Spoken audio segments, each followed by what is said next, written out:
My name is Brian Nichols, and I'm the evening librarian here at High Point University. So one thing that I'm thinking about before any kind of instructional opportunity is how do I facilitate meaningful and long-lasting learning?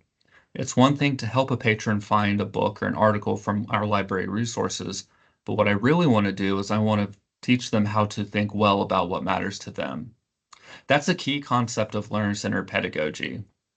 Carl Rogers, who helped us move from the Freudian approach to psychotherapy to a more person-centered approach, translates these ideas to the educational context, and what we get is learner-centered pedagogy, a style of teaching that places the user, their unique interests, as well as the relationship between instructor and student at the forefront of teaching and learning.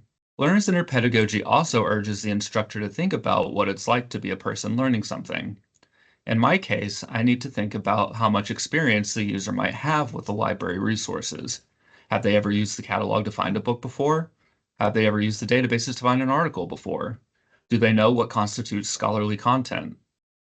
One approach that I use to be more learner-centered in my instruction is showing students that they can use popular sources like Amazon.com to find a book in the catalog, as long as they've already looked through our other library resources beforehand. Once the user arrives at Amazon.com, all they need to do is filter their department to books and then search for their topic. I'm going to search for books on King Henry VIII.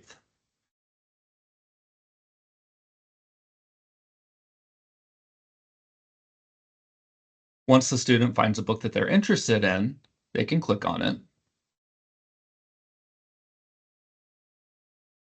and then scroll down to the product details to find the ISBN number, which is a book's identification number.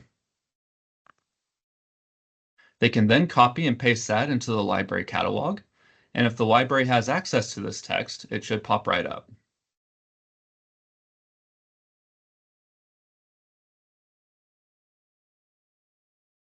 Once the user finds the content in the catalog, they can then use the skills of evaluation that you're already teaching them to evaluate whether or not this information is appropriate for their paper. This takes something that the student may already be super familiar with, Amazon.com, and shows them parallels to something they may not be as familiar with, the library catalog. If you would like to learn more about learner-centered pedagogy, I highly recommend the book Learner-Centered Pedagogy: Principles and Practice. You can also come to the library and review our resources, attend a library workshop, or ask a librarian.